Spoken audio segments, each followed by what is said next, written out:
It was in 1983. My life was as messed up as I thought it could ever get. And so I decided to run away from home. And I left Houston, Texas. I moved to Sydney, Australia. It took me 3 days to find my first spiritual teacher. I wasn't looking, but there he was. And he cracked me open.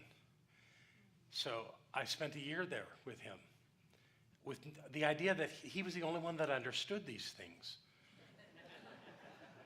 And then suddenly I had to go back to the city of my birth, Miami, and move in with my mother.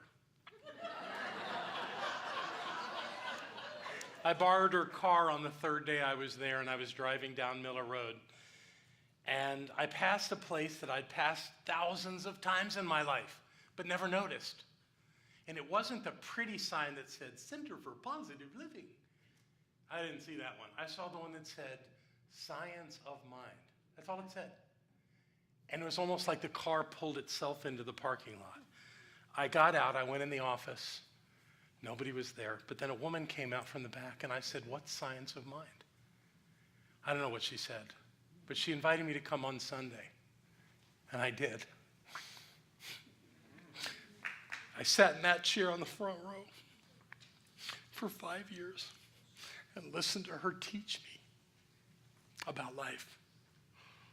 I still sit on the front row right there and listen to her teach me about life. Dr. Barbara Waterhouse.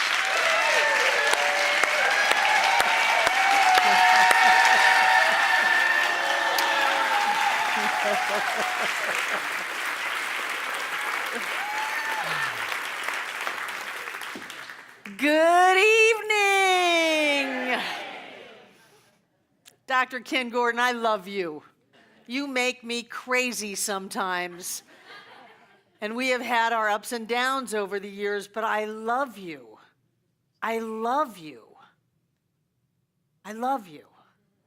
Yeah. Yeah. And I love this teaching. I love you, John. By the way. But before the Johns and the Kens, I fell in love with Ernest Holmes. I was 27 years old. And I read this book, and it changed me because it spoke to an awareness within me that knew but never heard it put into words. I knew the God up on the cloud that was just out to screw Barbara wasn't real. I knew that life being so hard wasn't the way it was supposed to be. I knew that I was special, and yet I couldn't seem to convince anybody around me. I found this teaching when I was homeless, broke, a single mother with a 3-year-old child, sleeping on someone's floor. I raised my standard of living, going on welfare and food stamps and giving plasma twice a week for a year to have enough money to feed my child. But I got something out of it. And that was that if I don't give up, I can change my life. We showed that slideshow here this morning. Don't give up. Don't stop. Just keep on going. Wherever you are is your perfect and right place. That dream that you've got is your God-given right to your life. Don't give up on you. And I remember reading things that would just touch my soul so much. And I would want to share them with people. So anybody who would sit still, I would share with them what I had learned. And before I knew it, I was ministering. And I still do that.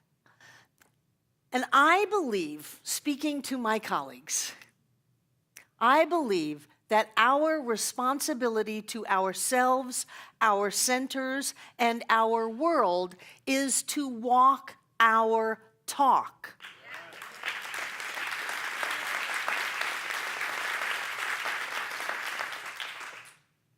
I don't believe that we have the luxury of being afraid. All of you, taking care of yourself people are not going to like this. I don't think that we have the luxury of the process time. I think that it is our jobs as religious science ministers, of which I have been a religious science minister for 35 years, almost to the day. As religious science ministers, we do not have the luxury to say, well, maybe it's something in their consciousness. Well, maybe they're not ready. Well, maybe this disease, problem, struggle, issue in their life is part of their path. We don't have that luxury. Our job is to walk our talk, to stand clear about what we believe, and to stand so clear that when someone comes to us and says, they told me I had a 4% chance of survival, we go to disease is neither person, place, nor thing. You are vibrant, perfect health right here and right now, and that manifests. People who come to our center heal because we don't screw around with it. We don't say, well, maybe this isn't the right time. We say that right here and right now, you are healthy. We have grown 2 kidneys this year. I had someone come up to me right before the celebration and said, I just want to share a quick story. I said, quick. And they said, oh, something amazing has happened. And it is because I started coming to this center. It never would have happened if I didn't learn that there is only love. There is only love. That is all we have room for, is that there is only love. We don't have the luxury to be pissed off at Donald Trump. We don't have that luxury to go down into the muck and mires of things hoping something will sing. We have to stand tall. We have to shine our light. We have to lift people up. We don't have the luxury to say that this is a terrible, horrific, awful thing. No, God is all that there is. If God is not all that there is while you're watching the news, how in the world are you going to deal with it when it's on an X-ray?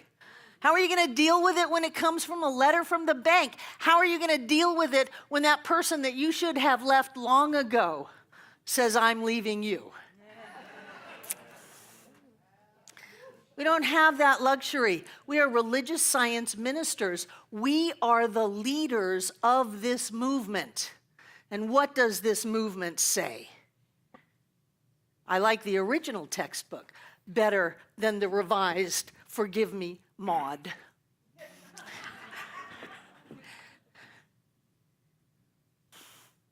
Mental science, which is the science of mind and spirit, makes a tremendous claim when it states that it can free the individual from the bondage of sickness, poverty, and unhappiness.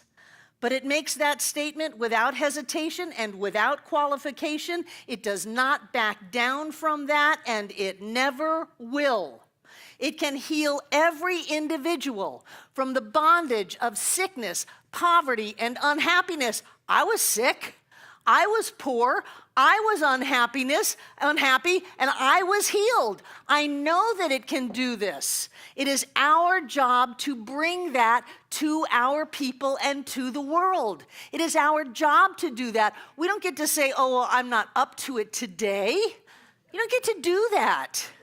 I look around in my community on Sunday mornings and just wonder, did somebody have a gun to their head last night? Did somebody just have the bottom fall out of their lives?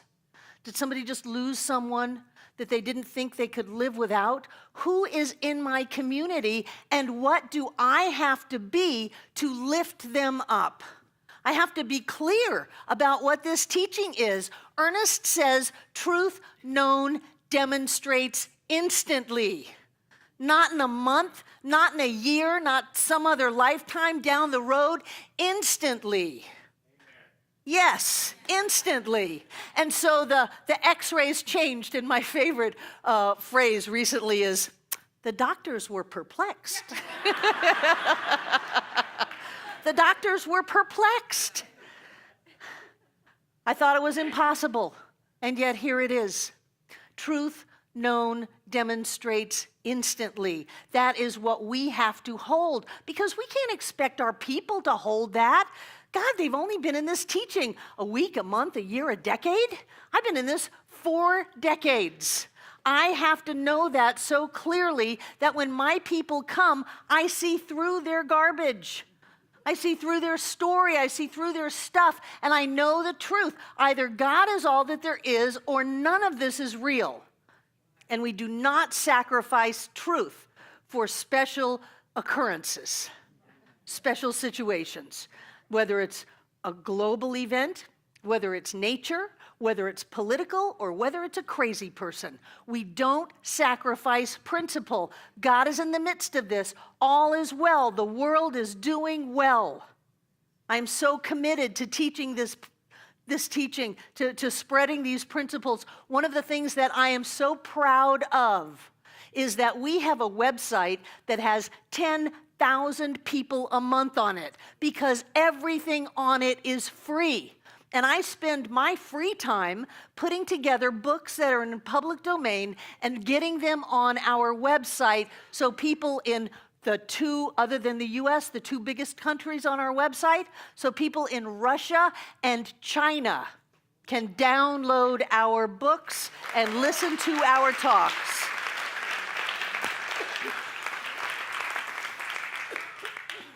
Russia.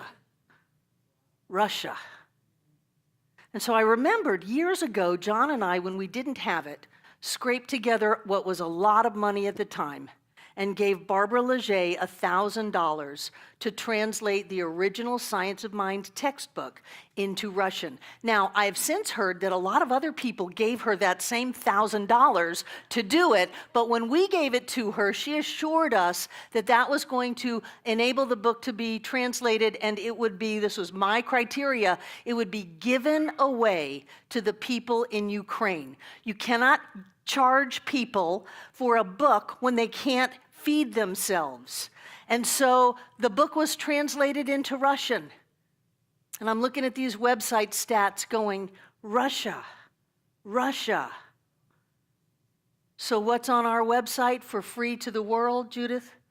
The original Science of Mind textbook in Russian and John's book, 5 Steps to Freedom, translated into Russian. All free downloads for anybody around the world. And we have someone in this very room right now working on translating the original Science of Mind textbook into Chinese.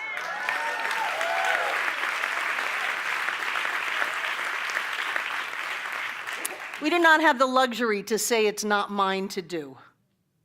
You are religious science ministers. You are the light bearers for the world. There is too much at stake here. There's too much at stake here for us to cop out, for us to play small, for us not to stand tall. There are too many people who are crying out for us, for this teaching, for us. And it is our job, I believe, as Carolyn Mace teaches, it is our sole contract that we came to planet Earth to do this work. So let's do it, and let's do it well.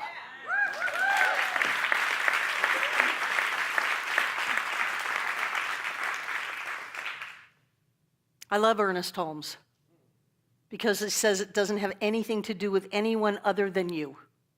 He says it doesn't have anything to do with the conditions of life, that we deal in the realm of consciousness, that consciousness is all that there is, and that it is all our consciousness. It is not yours or yours or yours. We are all one, but it is my consciousness that creates my world, and in so doing creates the world. I never wanted to be anything else from the first time I read a page of this book. This is all I have ever wanted to do. I am so grateful that I have the opportunity to do it. And sometimes I don't know what I did to get so lucky, but the fact that I do it well is just a bonus. I love you all.